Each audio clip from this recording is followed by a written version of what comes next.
सुबह की ठंडी हवा में आईपीएस अनामिका चौधरी अपनी भाई की बुलेट बाइक पर सवार होकर सड़क पर बढ़ रही थीं। नीले रंग का साधारण सलवार सूट, खुले बाल और आंखों में सुकून, देखने वाला कोई भी कह दे कि यह किसी छोटे कस्बे की आम लड़की है। किसी को अंदाजा तक नहीं था कि यही लड़की इस जिले की सबसे सख्त और ईमानदार अधिकारी है। उस दिन अनामिका किसी सरकारी दौरे पर नहीं थी। वह बस अपनी बचपन की सहेली रिया की शादी में जा रही थी, बिना सरकारी गाड़ी, बिना सिक्योरिटी गार्ड, बिना तामझाम के। उन्हें यह आजादी बहुत भा रही थी। पहली बार वह वर्षों बाद खुद को आम इंसान की तरह महसूस कर रही थीं, लेकिन किस्मत को कुछ और ही मंजूर था। जैसे ही उन्होंने शहर की सीमा पार की, सड़क के बीचों बीच पुलिस की बैरिकेडिंग दिखाई दी। कुछ सिपाही गाड़ियों की चेकिंग कर रहे थे। सबसे आगे वर्दी में खड़ा था इंस्पेक्टर विक्रांत ठाकुर, घमंडी, अकड़वाला और भ्रष्टाचार में लिप्त पुलिसकर्मी, जिसकी पहचान पूरे जिले में दबंग और रिश्वतखोर अफसर के रूप में थी। विक्रांत ठाकुर का रुतबा इस कदर था कि उसके खिलाफ दर्ज शिकायतों के बावजूद कभी उस पर कोई कार्रवाई नहीं हुई।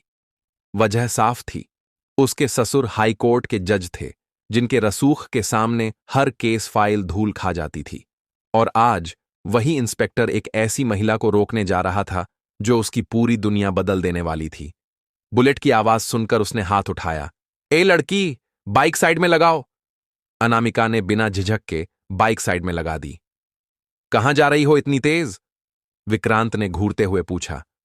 सर, मेरी दोस्त की शादी है, वहीं जा रही हूं, अनामिका ने विनम्रता से कहा। विक्रांत ने ताना मारा। ओह, तुम मोहतरमा शादी में जा रही हैं, मगर हेलमेट कहां है? हेलमेट क्या तुम्हारे पिताजी पहनाएंगे? उसने ठहाका लगाते हुए कहा। तेरी शक्ल देखकर चालान काटने का मन नहीं कर रहा, लेकिन ड्यूटी तो ड्यूटी है, चालान तो बनाना ही पड़ेगा, अनामिका ने शांति से कहा।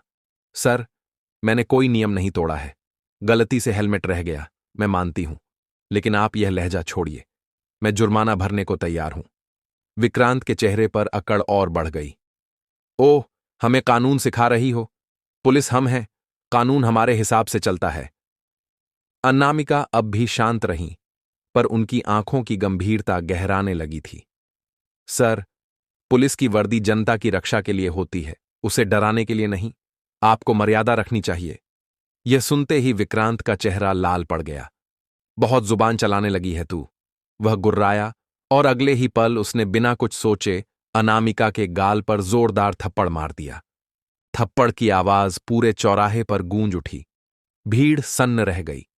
अनामिका का चेहरा तिलमिला उठा, लेकिन उन्होंने खुद को संभाल लिया। विक्रांत बोला, अब समझ आया पुलिस से बहस करने का नतीजा क्या होता है। पास खड़े दो सिपाही हंसते हुए बोले, साहब, इसे थाने ले चलते हैं, वहीं इसकी अकड़ निकालते हैं। विक्रांत ने सिर हिलाया। ले जाओ इसे, वहीं समझ आएगा कानून का मतलब। दोनों सिपाही आगे बढ़े और अनामिका की बांह पकड़ने की कोशिश की। अनामिका ने ठंडी लेकिन तेज आवाज में कहा, हाथ लगाने की हिम्मत मत करना, नहीं जानते हो तुम किससे बात कर रहे हो। विक्रांत हंस पड़ा। अरे वाह, तेरे तेवर तो किसी अफसर जैसे हैं, चल थाने चल, वहीं देखेंगे तेरी औकात। भीड़ अब भी चुप थी, जैसे इंसाफ को चुप रहने की आदत हो गई हो। अनामिका की आंखों में अब एक चिंगारी जल चुकी थी। मन ही मन उन्होंने ठान लिया, आज नहीं तो कल यह आदमी अपने हर गलत काम की सजा जरूर पाएगा। बुलेट की चाबी उनके हाथ में थी, लेकिन अब उनकी नजरें उस इंस्पेक्टर पर थीं, जिसने उन्हें थप्पड़ तो मारा था, पर जागा दिया था अंदर का इंसाफ। इतना कहते ही एक सिपाही और खुद इंस्पेक्टर विक्रांत ठाकुर ने अनामिका का हाथ पकड़कर उसे जोर से खींचने की कोशिश की और बोले, चल, जीप में बैठ जा। अनामिका ने गुस्से से अपना हाथ झटका और ठंडी पर कांपती आवाज में कहा, यह सब करने की हिम्मत भी मत करना। उसकी आवाज में जो दृढ़ता थी, उससे हर सामने वाला एक पल के लिए थम गया। यह कोई आम लड़की नहीं थी, पर विक्रांत की अकड़ और खिन्नता और बढ़ गई। विक्रांत ने आदेश दिया, इसका घमंड तोड़ो। सिपाही झटके में आगे बढ़ा और बेरहमी से अनामिका के बालों को पकड़कर उसे जबरदस्ती घसीटने लगा। दर्द से अनामिका एक कराह सी भरसी, पर उसने अपना चेहरा नहीं दिखलाया। उसने अपनी असल पहचान छिपाए रखी थी। वह देखना चाहती थी कि ये लोग कितनी नीच हरकतें कर सकते हैं जब वर्दी उनका कवच बन जाती है। इसी बीच एक और सिपाही आया और जोर से उसकी बाइक पर लात मारकर उसे नीचे धकेल दिया। बाइक और अनामिका दोनों सड़क पर गिर पड़े। किसी ने कहा, बड़ी आई शरीफ बनने, अब तेरे खेल खत्म। भीड़ के बीच कुछ लोग सहम कर खड़े थे, कुछ ने सिर झुकाए रख लिया, पर कोई आगे आकर मदद नहीं कर रहा था। ये वही सन्नाटा था जो अक्सर सत्ता के सामने टूट कर रह जाता है। अनामिका की आंखों में एक ठंडी आग जल उठी थी। यह सिर्फ अपमान नहीं था, यह संस्थागत बेजबानी थी। विक्रांत की आंखों में क्रोध और अधिकार का मेल झलक रहा था। उसने घृणा भरे स्वर में कहा, दिन में 50 आते हैं तेरे जैसे, पापा की परियां। तू पुलिस से भिड़ेगी? अभी तेरी औकात दिखा दूंगा। उसके शब्दों में वो नीचता थी जो अक्सर ताकत के साथ आती है। विक्रांत ने सिपाहियों को मजबूर करके आदेश दिया, चलो ले चलो इसे थाने, वहीं इसकी सारी नेतागिरी निकालेंगे। 2 सिपाही आगे बढ़े, अनामिका के दोनों हाथ पकड़ लिए और जबरदस्ती खींचने लगे। भीड़ की निगाहें उन पर टंगी थीं, पर किसी में आवाज नहीं थी। भय और निहायत की लज्जा दोनों का मिश्रण था। तभी अनामिका ने पहली बार, जब हाथों की पकड़ और ताकत कहीं ज्यादा महसूस हुई, जोर से कहा, छोड़ो मुझे। उसकी आवाज में दर्द था, पर आज वह सिर्फ आवाज नहीं थी, एक चुनौती थी। विक्रांत हंसा और बोला, ओहो, अब जुबान खुली है तेरी, चल थाने में देखेंगे कितना बोलती है। उसने अपने जूनियर के कान में कुछ कहा और धीरे से निर्देश दिया, सुन, किसी तरह इस पर कोई फर्जी केस बनाकर डाल दे। सिपाही ने चौंक कर पूछा, कौन सा केस साहब? विक्रांत ने बुरी तरह मुस्कुराते हुए कहा, कोई भी, चोरी लूट कुछ भी, बस इसे अंदर फंसा दो, इसकी अक्ल ठिकाने लगानी है, समझे? उसका स्वर योजनाबद्ध और ठंडा था, जैसे यह कोई रोजमर्रा का काम हो। अनामिका यह सब सुन रही थी, गूंजती योजनाओं को, विक्रांत की सहज बेरहमी को। फिर भी उसने कोई प्रतिक्रिया नहीं दी। उसने सब कुछ चुपचाप सह के रखा, जैसे कोई शिकारी शांति से शिकार के तय समय का इंतजार करता है। वह जानती थी कि पहचान खुलते ही यह खेल और घातक हो सकता था, पर उसे पूरा प्रमाण चाहिए था कि ये लोग कितना नीचे गिर चुके हैं। इंस्पेक्टर विक्रांत ठंडे अंदाज में अपनी मेज पर बैठ गया और कलम घुमाते हुए बोला, अपना नाम बता और घर का पता बता। उसकी आवाज में न तो कोई दया थी न कोई सम्मान। अनामिका चुप रही। उसकी चुप्पी की वजह सिर्फ डर नहीं थी, यह एक रणनीति थी। विक्रांत एक बार फिर तेज स्वर में बोला, बहरी है क्या? सुनाई नहीं देता? नाम बता अपना। उसने झुंझलाहट से तालू पर थपथपाई। उसका चेहरा संतप्त और अहंकारी था। सिपाहियों की निगाहें अनामिका पर जम गईं। कुछ के होठों पर तिरस्कार था, कुछ के चेहरे पर एक अजीब से डर की चमक थी। अनामिका के भीतर सब धड़क रहा था, दर्द, गुस्सा और न्याय की आग। उसने धीरे धीरे सिर उठाकर कहा, पर अभी उसने नाम नहीं बताया। वह इस पल को, इस थाने को, इस जाल को और गहराई से देखना चाहती थी, ताकि बाद में सबूतों से पूरे सिस्टम को बेनकाब किया जा सके। अनामिका अब भी शांत थीं। गुस्से से उबलते हुए इंस्पेक्टर विक्रांत ठाकुर ने मेज पर जोर से हाथ मारा और उसकी भारी आवाज पूरे थाने में गूंज उठी, नाम बता, वरना अंजाम बहुत बुरा होगा। थाने के हर कोने में खामोशी छा गई। सिपाही सांस रोके खड़े थे। कुछ पल की चुप्पी के बाद अनामिका ने बिना किसी डर के धीमे स्वर में कहा, अनामिका। विक्रांत ठहाका मारते हुए हंसा, बहुत चालाक लगती है तू, लेकिन यहां ज्यादा होशियारी मत दिखाना, वरना पछताएगी। उसकी आंखों में वही घमंड था जो वर्दी के अहंकार से उपजता है। फिर उसने इशारा किया और बोला, ले जाओ इसे, अंदर बंद करो। सिपाहियों ने बिना कुछ बोले आज्ञा मानी। उन्होंने अनामिका को जबरदस्ती उठाया और धक्का देकर गंदे, सीलन भरे लॉकअप में डाल दिया। कमरा इतना अंधेरा था कि दीवारें तक दिखाई नहीं दे रही थीं। हवा में पसीने, पेशाब और सड़े खाने की बदबू घुली थी। कोनों में मच्छर भिनभिना रहे थे। वहीं कोने में एक अधेड़ उम्र की महिला पहले से बैठी थी। चेहरे पर थकावट और आंखों में बेबसी थी। अनामिका ने धीरे से पूछा, तुम्हें किस जुर्म में डाला है? महिला बोली, क्या बताऊं बहन, मैं बाजार में सब्जी बेचती थी। हर रोज इंस्पेक्टर विक्रांत ठाकुर फ्री में सब्जी ले जाता था। उस दिन मैंने मना किया तो उसी ने मुझ पर चोरी का झूठा केस लगाकर जेल में डलवा दिया। अब कौन सुने हमारी बात? फिर उसने थकी आवाज में पूछा। और तुझे? अनामिका ने शांत स्वर में कहा, कुछ नहीं, बस सच्चाई देखने आई थी। महिला कुछ समझ न सकी, लेकिन अनामिका की आंखों में जो संयम था, उसने महसूस किया कि यह कोई साधारण औरत नहीं है। वहीं बाहर इंस्पेक्टर विक्रांत ठाकुर अपने साथियों से कह रहा था, इस पर चोरी और ब्लैकमेलिंग का केस डाल दो। एक सिपाही झिझक गया, साहब बिना सबूत। विक्रांत हंस पड़ा, सबूत? इस थाने में सबूत बनाए जाते हैं, मिलते नहीं। कुछ देर बाद विक्रांत खुद लॉकअप की तरफ गया। उसका इरादा साफ था, अनामिका को डराने का, झुकाने का। वह गुस्से में बोला, बहुत अक्कड़ है ना तुझमें, अब दिखाता हूं तेरी औकात। वह हाथ उठाकर अनामिका को थप्पड़ मारने ही वाला था कि तभी दरवाजे से एक कठोर आवाज आई, रुक जाओ। सारा थाना सन्न रह गया। दरवाजे पर एसीपी अमित वर्मा खड़े थे, ईमानदार, सख्त और न्यायप्रिय अफसर। उनका चेहरा देखकर सिपाही सावधान मुद्रा में खड़े हो गए। अमित ने चारों ओर नजर डाली, फिर लॉकअप में झांका। भीतर की गंदगी, महिलाओं की हालत और विक्रांत के चेहरे का तनाव देखकर उनके माथे पर चिंता की लकीरें उभर आईं। उन्होंने सख्त आवाज में पूछा, ये सब क्या हो रहा है?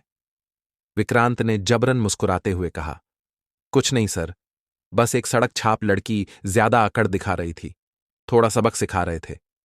अमित ने उसकी आंखों में देखा और बोला, सड़क छाप? किस जुर्म में? विक्रांत हकला गया, सर, इसने चेकिंग के वक्त बदतमीजी की थी। अमित ने ठंडी आवाज में कहा, बिना सबूत, बिना रिपोर्ट? फिर उन्होंने अनामिका की ओर देखा। उसका चेहरा शांत था, आंखों में एक गहरी दृढ़ता थी। अमित को महसूस हुआ कि इस औरत में कुछ अलग है। उन्होंने सीधे पूछा, तुम्हारा नाम क्या है? अनामिका चुप रही। विक्रांत झुंझला उठा, देखिए सर, ये तो अपना नाम तक नहीं बता रही है। अमित ने समझ लिया कि मामला साधारण नहीं।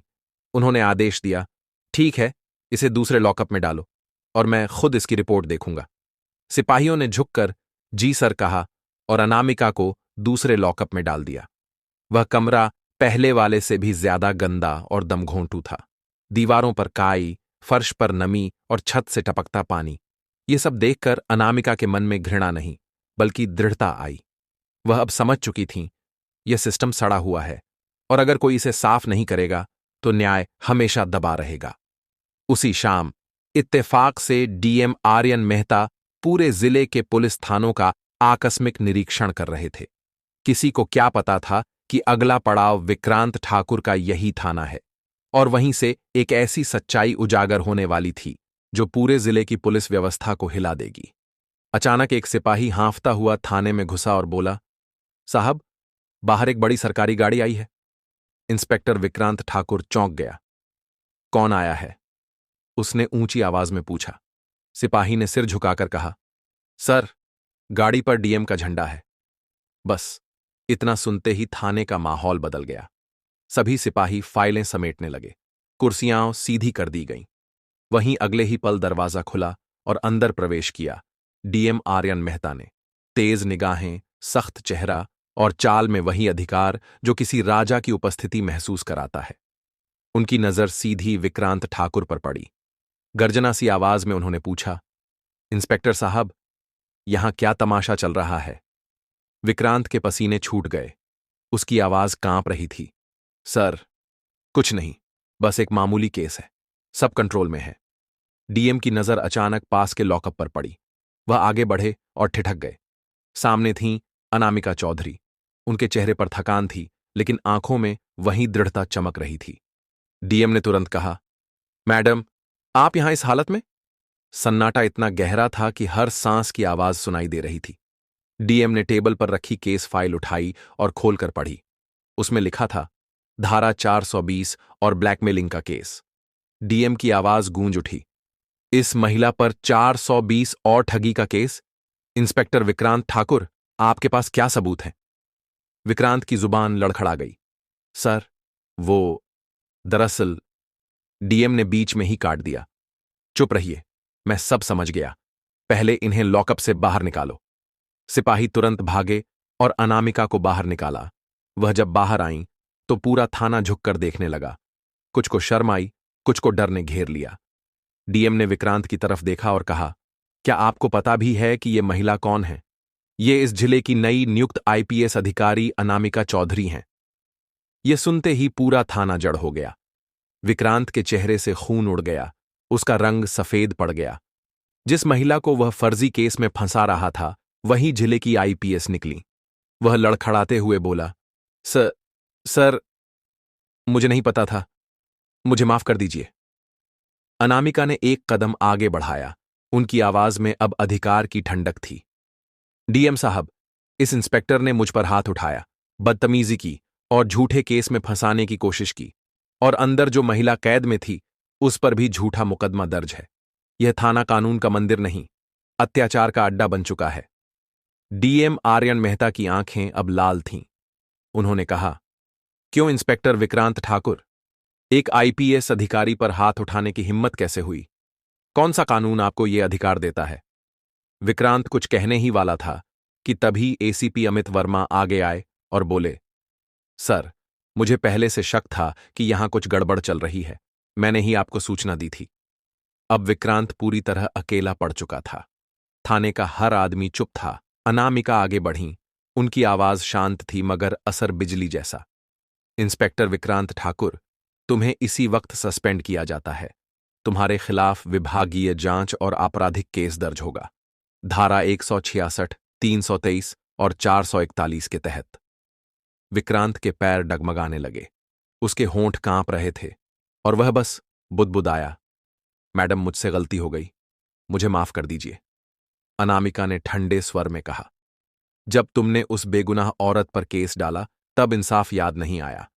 अब तुम्हारी असली जगह वहीं है, तुम्हारी अपनी जेल में। डीएम आर्यन मेहता ने गरज कर कहा, कांस्टेबल, इंस्पेक्टर विक्रांत ठाकुर को तुरंत हिरासत में लो। पूरा थाना सन्न रह गया। जो सिपाही कल तक विक्रांत के आगे झुकते थे, अब उसी से दूरी बना रहे थे। एसीपी अमित वर्मा ने आदेश दिया, हवलदार, इंस्पेक्टर विक्रांत ठाकुर को हथकड़ी लगाओ। विक्रांत की आंखों में पछतावे के आंसू थे, पर अब बहुत देर हो चुकी थी। कानून ने अपनी आंखें खोल ली थीं और न्याय ने अपना पहला प्रहार कर दिया था। सिपाही आगे बढ़े और विक्रांत ठाकुर को पकड़ लिया। उसका चेहरा सफेद पड़ चुका था। हथकड़ी की ठंडी धातु उसकी कलाइयों में चुभ रही थी। उसे पहली बार एहसास हुआ, उसका खेल अब खत्म हो गया है। लेकिन अगले ही पल उसने एक आखिरी दांव खेला। हल्की हंसी के साथ बोला, रुकिए मैडम, क्या आपको लगता है कि इस थाने में सिर्फ मैं ही भ्रष्ट हूं? पूरा सिस्टम मेरे साथ है। यहां हर कोई हिस्सा लेता है। ये सब पुलिस वाले भी शामिल हैं और कड़ियां ऊपर तक जुड़ी हैं। उसके ये शब्द सुनते ही पूरे थाने में डर की लहर दौड़ गई। कुछ पुलिसकर्मी सहम गए, कुछ ने निगाहें झुका लीं तो कुछ के होंठ कांपने लगे, जैसे उनकी पोल खुलने वाली हो। अनामिका चौधरी ने डीएम की ओर देखा और ठंडे लेकिन सख्त स्वर में बोलीं, सर, यह सिर्फ एक अफसर का मामला नहीं है, यह पूरा थाना सड़ चुका है। यहां कोई भी दूध का धुला नहीं, गहन जांच जरूरी है। डीएम आर्यन मेहता ने बिना देर किए आदेश दिया, अभी और इसी वक्त एंटी करप्शन ब्यूरो को बुलाओ। पूरा थाना सील किया जाएगा, हर रिकॉर्ड की जांच होगी। डीएम के आदेश के साथ ही थाने में अफरा तफरी मच गई। जो कल तक ताकत के नशे में थे, आज डर के मारे पसीना पसीना हो रहे थे। थोड़ी ही देर में एसीबी की टीम पहुंची। पूछताछ शुरू होते ही कई चेहरों का रंग उड़ गया। किसी की आवाज कांप रही थी, किसी के हाथ। वातावरण भारी और तनावपूर्ण था। तभी एक हवलदार कांपते हुए आगे बढ़ा, हाथ जोड़कर बोला, मैडम, मुझे माफ कर दीजिए, मैं बस आदेशों का पालन कर रहा था। अनामिका ने उसकी तरफ देखा। उनकी निगाहों में सख्ती थी, लेकिन भीतर एक दर्द भी छिपा था। उन्होंने कुछ नहीं कहा। तभी एक और सिपाही डरते डरते एक फाइल लेकर आगे आया। मैडम साहिबा, इसमें हमारे बड़े साहब के दस्तखत हैं। अनामिका चौंकी। कौन बड़े साहब? सिपाही ने धीरे से कहा, एसएसपी साहब। थाने में फिर सन्नाटा छा गया। अब मामला सिर्फ विक्रांत ठाकुर तक सीमित नहीं था, भ्रष्टाचार की जड़ें और ऊपर तक पहुंच चुकी थीं। डीएम आर्यन मेहता ने गहरी सांस ली और गरज कर बोले, इस थाने का पूरा स्टाफ तत्काल प्रभाव से निलंबित किया जाता है। हर अधिकारी की जांच होगी। जो दोषी पाया गया सीधा जेल। ये आदेश सुनते ही कई सिपाही घबरा गए। कोई अपने फोन से कॉल करने लगा, कोई दीवार के सहारे खड़ा रह गया, पर अब कोई बच नहीं सकता था। अनामिका चौधरी ने दृढ़ स्वर में कहा, सर, अब हमें एसएसपी से भी जवाब चाहिए। यह सारा खेल उनके संरक्षण के बिना संभव नहीं था। डीएम ने तुरंत आदेश दिया, एसएसपी को बुलाओ, अभी। कुछ ही देर में एसएसपी का काफिला थाने में दाखिल हुआ। वह अंदर आते ही गरजे, यह क्या तमाशा चल रहा है? लेकिन अनामिका अपनी जगह स्थिर खड़ी थीं। उन्होंने सीधी नजरें एसएसपी की आंखों में डालते हुए कहा, तमाशा नहीं, सच्चाई सामने आ रही है। क्या आपको लगता है कि आप बच जाएंगे? उन्होंने फाइल उसकी ओर बढ़ाई। ये देखिए, आपके सारे काले कारनामों के सबूत, फर्जी केस, अवैध वसूली और करोड़ों का घोटाला, सब दर्ज है। एसएसपी के चेहरे से रंग उड़ गया। पसीने की बूंदें माथे से टपकने लगीं। डीएम आर्यन मेहता ने अब देर नहीं की। उन्होंने आदेश दिया, एसएसपी को तुरंत हिरासत में लो। उन पर भी विभागीय और आपराधिक मुकदमा दर्ज किया जाएगा। इतने बड़े अधिकारी की गिरफ्तारी का आदेश सुनकर पूरा पुलिस महकमा एक हिल गया। यह पहली बार था जब किसी ने इतनी ऊंची कुर्सी पर बैठे अधिकारी को खुलेआम बेनकाब किया था। कुछ ही घंटों में खबर पूरे राज्य में फैल गई। मुख्यमंत्री ने आदेश जारी किया, जिले के सभी भ्रष्ट अफसरों की सूची तैयार की जाए। जो दोषी हों उन्हें तत्काल गिरफ्तार किया जाए। अगले 24 घंटों में 40 से ज्यादा पुलिस अधिकारी, 20 दरोगा और कई स्थानीय नेता गिरफ्तार कर लिए गए। आईपीएस अनामिका चौधरी की ईमानदारी, साहस और धैर्य ने पूरे सिस्टम को हिला दिया। अब जिले में एक नई टीम नियुक्त की गई, जहां न्याय डर पर भारी था और ईमानदारी सबसे बड़ी ताकत बन चुकी थी। अनामिका थाने के बाहर निकली। सुबह की रोशनी उनके चेहरे पर पड़ रही थी। उनके गाल पर कल की चोट का निशान अब भी था, मगर उस पर अब गर्व की चमक थी। उन्होंने आसमान की ओर देखा और मन ही मन कहा, कानून की आंखें अगर खुल जाएं, तो कोई भी अंधेरा ज्यादा देर टिक नहीं सकता। और इसके साथ ही एक ईमानदार अफसर की कहानी पूरे राज्य में एक मिसाल बन गई कि अगर इरादे सच्चे हों तो एक अकेली आवाज भी पूरे सिस्टम को बदल सकती है।